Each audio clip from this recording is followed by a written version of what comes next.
नमस्कार, आप देख रहे हैं सिटी पोस्ट लाइव और मैं हूं आशुतोष। 2019 का आम चुनाव आते ही देश में नए नए राजनीतिक समीकरण बनने लगे हैं। कुछ बड़ी पार्टियां तो कुछ छोटी पार्टियां अपने अपने राजनीतिक जमीन तलाशने में जुट गई है।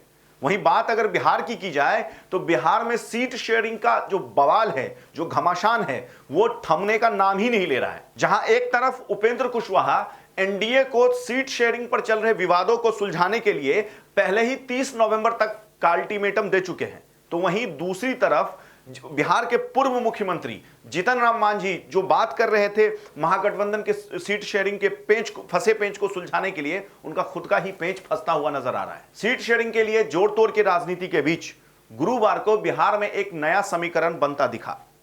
वर्तमान में एनडीए का हिस्सा और बिहार के जहानाबाद से सांसद अरुण कुमार अचानक बिहार के पूर्व मुख्यमंत्री जीतन राम मांझी से मिलने जा पहुंचे। यह मुलाकात बिहार की राजधानी पटना में हुई और बंद कमरे में हुई, जिसके बाद से राजनीतिक गलियारों में ये अटकलें तेज हो गई कि अब बिहार में किसी तीसरे मोर्चे का गठन होने जा रहा है। वहीं इस मुलाकात के बाद से ये अटकलें तेज हो गई है कि क्या बिहार में एनडीए और महागठबंधन से इतर कोई तीसरा मोर्चा का गठन हो रहा है। फिलहाल इस राजनीतिक समीकरण पे, इस मुलाकात पे डॉक्टर अरुण कुमार जो बिहार के जहानाबाद से सांसद है, उनका क्या कहना है, आइए देखते हैं। भाई, हमने कहा कि इनको जाना चाहिए, एक साथ आने ना आने का नहीं है। जो फॉर्मूला हम बनाना चाहते हैं उसमें निश्चित तौर से नीतीश कुमार और सुशील मोदी को समाप्त करने के लिए राजनीतिक इन लोगों की खत्म होनी चाहिए, अन्यथा यह राज्य बीमारू है, अति बीमारी में पड़ जाएगा। उस संक्रमण से इसको निकालना असंभव होगा। हमको झगड़ा कहाँ है उपेंद्र कुशवाहा? तो लेकिन बातें नहीं बन रही हैं तो अरे बात नहीं बनती है तो घुमा फिरा के बनती है।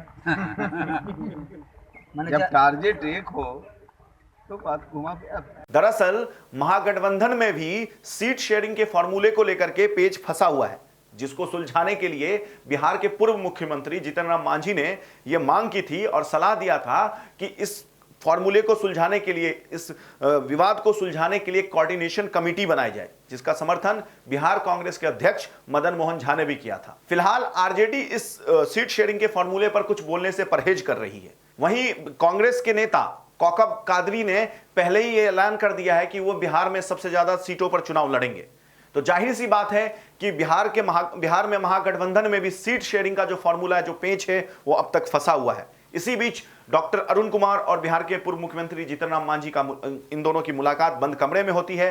अटकलों का बाजार गर्म होता है और सब जो राजनीतिक पंडित हैं वो अंदाजा लगा रहे हैं कि कोई तीसरे मोर्चे का गठन हो सकता है। फिलहाल इस मुलाकात के बाद जीतन राम मांझी ने क्या कहा, आइए देखते हैं। कि हम लोगों का एक गोल है नरेंद्र मोदी जी को हटाना, और नरेंद्र मोदी जी को हटाने में कहीं किसी से भी हम लोगों को सहयोग लेना पड़े तो लेने को तैयार हैं। उस संदर्भ में अभी भी जो आगे पीछे कर रहे हैं उपेंद्र कुशवाहा जी, वो उचित नहीं है और राष्ट्र हित में निश्चित रूप में जल्द से जल्द उनको महागठबंधन में आ जाना चाहिए। तो देखा आपने कि इस मुलाकात के बाद दोनों ही नेता इस मुलाकात को राजनीतिक रूप देने से बच रहे हैं, इसको व्यक्तिगत मुलाकात बता रहे हैं। तो वहीं बिहार के मुख्यमंत्री नीतीश कुमार और उप मुख्यमंत्री सुशील मोदी पर भी निशाना साधने से पीछे नहीं हट रहे हैं। वहीं दूसरी तरफ दोनों ही नेता, जो जीतन राम मांझी हैं और अरुण कुमार है, दोनों ही नेताओं के मन में अचानक से उपेंद्र कुशवाहा के लिए बेहद ही प्रेम उमड़ के आ गया है। तो कह सकते हैं कि अब जैसे जैसे चुनाव नजदीक आएगा, कुछ नए रिश्ते बनेंगे, कुछ पुराने रिश्ते बिगड़ेंगे। आगे इस संदर्भ में कोई भी अपडेट हम तक पहुंचता है तो हम सबसे पहले आप तक पहुंचाएंगे। तब तक के लिए देश और दुनिया के खबरों के लिए देखते रहिए, पढ़ते रहिए सिटी पोस्ट लाइव।